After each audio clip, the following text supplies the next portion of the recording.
जैन साथियों, आज पार्लियामेंट के अंदर सभी दलों की मीटिंग थी। उस सर्वदलीय बैठक में मैंने अडानी के भ्रष्टाचार का मुद्दा उठाया।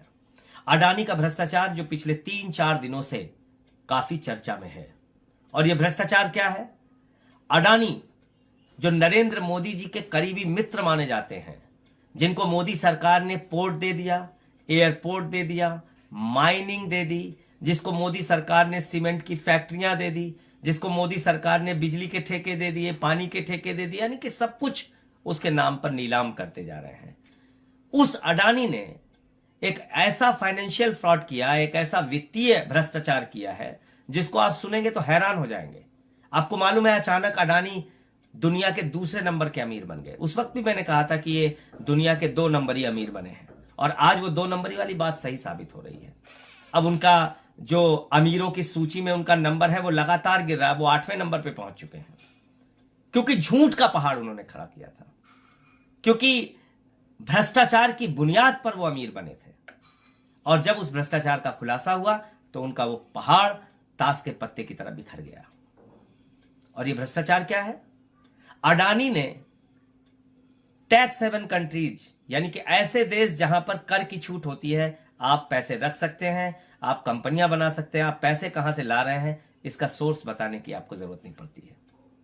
उन सारे देशों से, उन टैक्स हेवन कंट्रीज से अपनी ही कंपनी का शेयर खरीदा जो भारत में उसकी कंपनियां हैं।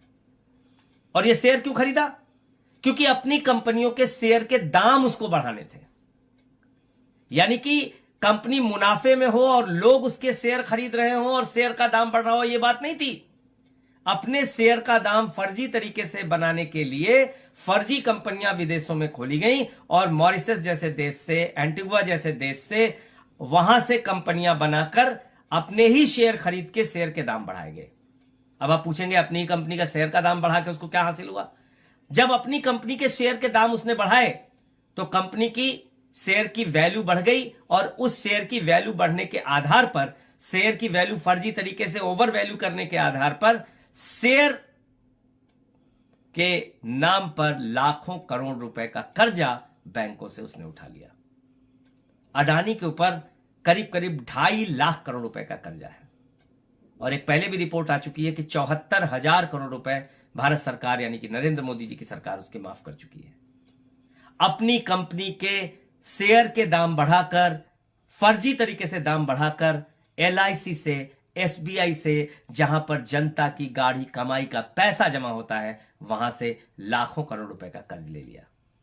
LIC को निर्देश दिया भारत की सरकार ने कि अडानी के शेयर खरीदो। और आपको मालूम है LIC ने कितना शेयर खरीदा है अडानी का?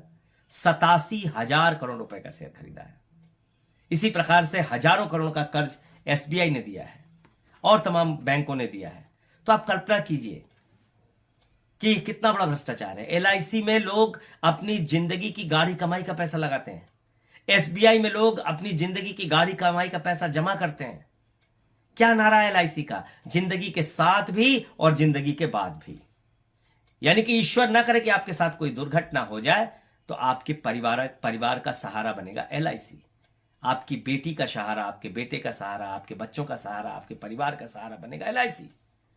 आज उस LIC को एक व्यक्ति ने डुबो दिया, अडानी ने। और अब वो क्या कह रहा है? आज बड़ा हास्यास्पद तर्क आया उसका। उसने कहा हिंडनबर्ग की रिपोर्ट राष्ट्रवाद पे हमला है। अब आप देखिए मजेदार बात। हिंडनबर्ग 2017 से लेकर अब तक 16 कंपनियों के फाइनेंशियल फ्रॉड को उजागर कर चुका है। 16 कंपनियों के फाइनेंशियल वित्तीय भ्रष्टाचार को उजागर कर चुका है। उसमें अमेरिका की भी कंपनी है तो फिर उसने अमेरिका पे भी हमला कर दिया। उसमें चाइना की भी कंपनी है तो उसने चाइना पे भी हमला कर दिया। उसमें जापान की भी कंपनी है तो उसने जापान पे भी हमला कर दिया। अरे अपने भ्रष्टाचार पे जवाब दो ना।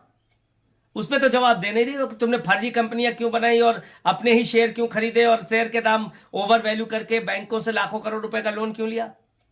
जनता की गाढ़ी कमाई का पैसा डुबोया क्यों? किसी ने अपनी बेटी की शादी के लिए पैसा जमा किया था, किसी ने मकान बनवाने के लिए पैसा जमा किया था, किसी ने छोटे मोटे रोजगार शुरू करने के लिए पैसा जमा किया था। वो सारा पैसा तुमने डुबा दिया। उस पर जवाब दो। अब कह रहे हो राष्ट्रवाद पे हमला है। यानी कि भारत राष्ट्र के करोड़ों लोगों का लाखों करोड़ रुपए लूट कर अडानी आप राष्ट्रवाद की बात कर रहा है। भारत राष्ट्र के लाखों करोड़ की संपत्तियां औने पौने दामों में लेकर उन सरकारी कंपनियों को बर्बाद करके अब अडानी राष्ट्रवाद की बात कर रहा है। तो इस राष्ट्रवाद के नारे के पीछे तुम्हारा भ्रष्टाचार छुपेगा नहीं, क्योंकि इसी भारत राष्ट्र के करोड़ों लोगों को तुमने लूटा है। और इसलिए मैंने भारत के प्रधानमंत्री को चिट्ठी लिखी है, सेबी को चिट्ठी लिखी है, income tax department, CBI, ED सबको चिट्ठी लिखी है कि बगैर देर किए अडानी और उसके परिवार का पासपोर्ट जब्त किया जाए। क्यों? क्योंकि पहले भी इस तरह के बड़े भ्रष्टाचार करके 20,000 करोड़ रुपए लेके नीरव मोदी भाग गया, मेहुल चौकसी भाग गया, 10,000 करोड़ रुपए लूट के विजय माल्या भाग गया, 3,000 करोड़ लूट के ललित मोदी भाग गया, 6,000 करोड़ लूट के नितिन संदेशरा भाग गया। ऐसे तमाम लोग इस देश की जनता की गाढ़ी कमाई का पैसा लूट के भाग चुके हैं। इसलिए बगैर विलंब किए इसके पासपोर्ट, इसके परिवार के पासपोर्ट जब्त किए जाने चाहिए और इसके खिलाफ कार्रवाई होनी चाहिए। कहां सो रही है सेबी, कहां सो रही है ईडी, कहां सो रही है सीबीआई, कहां सो रहा है इनकम टैक्स डिपार्टमेंट? विपक्ष के नेताओं पे कार्रवाई करनी हो तो गर्दन दबाने चले जाते तुरंत। इतना बड़ा भ्रष्टाचार का खुलासा हुआ, अभी तक कोई कार्रवाई नहीं हो रही इन लोगों पे। अडानी के पूरे ग्रुप पे कहीं कोई कार्रवाई नहीं हुई। क्यों? क्योंकि ये भारत के प्रधानमंत्री के सबसे करीबी मित्र हैं। अपने इस करीबी मित्र को नरेंद्र मोदी जी ने 2.5 लाख करोड़ रुपए का कर्जा दिया है, 74,000 करोड़ रुपए माफ किया है अपने इस मित्र का। आप कल्पना कीजिए, आपको अगर नौकरी देने की बात आती है तो कहते हैं -20 डिग्री टेम्परेचर में देश की सेवा करो और 4 साल के बाद रिटायर होकर दर दर की ठोकरें खाओ, अग्निवीर बन जाओ। और आपके लिए रोजगार नहीं, आपके लिए दवाएं नहीं, आपके लिए दूध नहीं, आटा दाल चावल सब महंगा कर दिया। लेकिन एक अडानी के नाम पर पूरा देश गिरवी रखने को तैयार है ये सरकार।